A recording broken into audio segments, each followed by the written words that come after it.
Ya. Assalamualaikum warahmatullahi wabarakatuh. Kami dari kelompok 2 akan mempresentasikan hasil kerja kelompok kami yang membahas tentang merancang dan mengelola jasa. Baik, pertama izinkan kami memperkenalkan diri kami. Yang pertama saya sendiri, perkenalkan nama saya Hisam Wahyudin dengan NIM 1961129 dan rekan saya. Nama saya Aulia Putri Hardiani dengan NIM 1961381.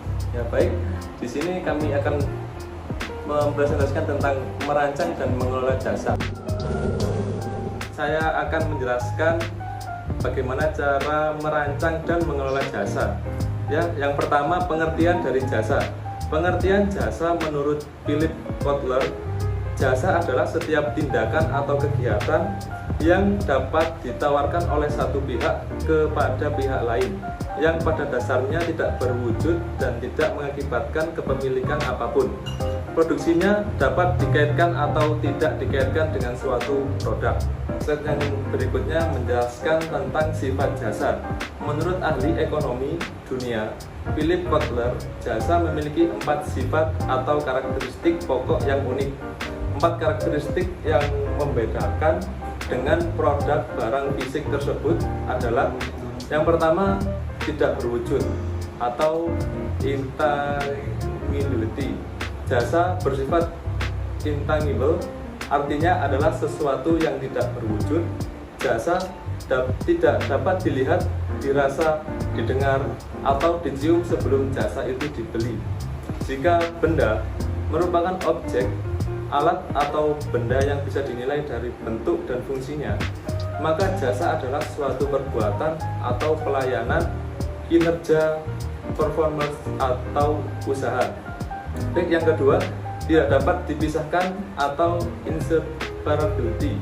Jasa umumnya dijual dulu baru kemudian diproduksi secara khusus dan dikonsumsi pada waktu yang bersamaan. Mutu atau kualitas dari suatu jasa terjadi pada saat pemberian jasa. Interaksi yang terjadi antara penyedia jasa dan konsumen menjadi ciri khusus yang sangat berpengaruh terhadap mutu dari jasa yang diberikan. Artinya, konsumen juga terlibat secara langsung atau tidak langsung dalam proses produksi. Keduanya mempengaruhi hasil outcome dari jasa tersebut. Yang ketiga, jasa bersifat sangat beragam karena merupakan non-standard and output, yang berarti ada banyak variasi jenis dan kualitas tergantung pada siapa, kapan, di mana jasa tersebut dihasilkan.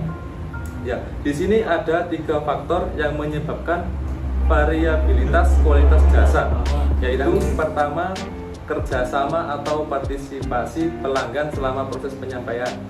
Yang kedua, motivasi penyedia jasa atau karyawan dalam melayani customer. Dan yang ketiga, beban kerja perusahaan jasa. Terus selanjutnya yang keempat, tidak tahan lama atau perishability. Pengertiannya, jasa memiliki karakteristik tak tahan lama dan tidak dapat disimpan karena sifatnya yang tidak berwujud fisik. Atau untuk jenis jasa tertentu, karakteristik ini tidak berlaku, terutama untuk jasa pembuatan barang fisik seperti jasa las pagar atau kanopi, jasa jahit baju, fotografi, dan lain-lain. Kondisi ini tidak berdampak negatif apabila permintaan tetap stabil karena mudah untuk melakukan persiapan pelayanan sebelumnya. Tetapi jika permintaan fluktuatif tergantung pada kondisi tertentu atau bersifat musiman, maka akan menimbulkan masalah. Ya, di sini ada contohnya. Yang pertama, permintaan jasa catering di Jogja akan mengalami lonjakan pada bulan baik untuk melangsungkan pernikahan. Jasa transportasi mengalami kenaikan permintaan menjelang hari raya atau hari libur. Baik, slide selanjutnya, strategi pemasaran untuk perusahaan jasa. Saat ini perusahaan-perusahaan selain bersaing dalam hal produk mereka, juga mencoba mempertunjukkan mutu jasa mereka melalui bukti fisik dan penyajian. Perusahaan jasa dapat memilih dari berbagai proses yang berbeda-beda dalam memberikan pelayanan. jasa tidak hanya membutuhkan pemasaran eksternal, tetapi juga membutuhkan pemasaran internal dan interaktif, atau yang biasa disebut informasi dua arah. Baik, saya akan menjelaskan pengertian dari pemasaran internal, eksternal, dan interaktif. Yang pertama, pemasaran eksternal. Pemasaran eksternal yaitu menggambarkan pekerjaan normal yang dilakukan oleh perusahaan untuk menyiapkan, memberi harga, mendistribusikan, dan mempromosikan jasa itu pada konsumen yang dituju. Yang berikutnya, pemasaran internal, yakni menjelaskan pekerjaan yang dilakukan oleh perusahaan untuk melatih dan memotivasi pegawainya agar melayani pelanggan dengan baik. Dan yang terakhir, pemasaran interaktif, yang berarti menggambarkan keahlian pegawai dalam melayani klien, karena klien menilai mutu jasa bukan hanya berdasarkan mutu teknis, melainkan juga melalui mutu fungsional yang memiliki suatu pemasaran. Baik, selanjutnya akan dilanjutkan oleh rekan saya, Mbak Aulia. Dipersilahkan. Baik, saya akan melanjutkan penjelasan dari Mas Hisham, yaitu mengolah kualitas jasa. Cara lain untuk melakukan diferensiasi adalah secara konsisten memberikan kualitas jasa yang lebih baik daripada para pesaing. Hal ini dapat tercapai dengan memenuhi atau bahkan melampaui kualitas jasa yang diharapkan oleh para pelanggan. Kualitas jasa sendiri dipengaruhi oleh dua variabel, yaitu jasa yang dirasakan, perceived service, dan jasa yang diharapkan atau expected service. Bila jasa yang dirasakan lebih kecil daripada yang diharapkan, maka para pelanggan menjadi tidak tertarik lagi pada penyediaan jasa yang bersangkutan. Baik, saya akan melanjutkan. Mengelola merek jasa. A. Mendiferensiasikan jasa. Pemasar jasa sering mengeluh tentang sulitnya mendiferensiasikan jasa mereka. Meskipun demikian, pemasar dapat mendiferensiasikan penawaran jasa mereka dalam banyak cara, melalui orang dan proses menambah nilai.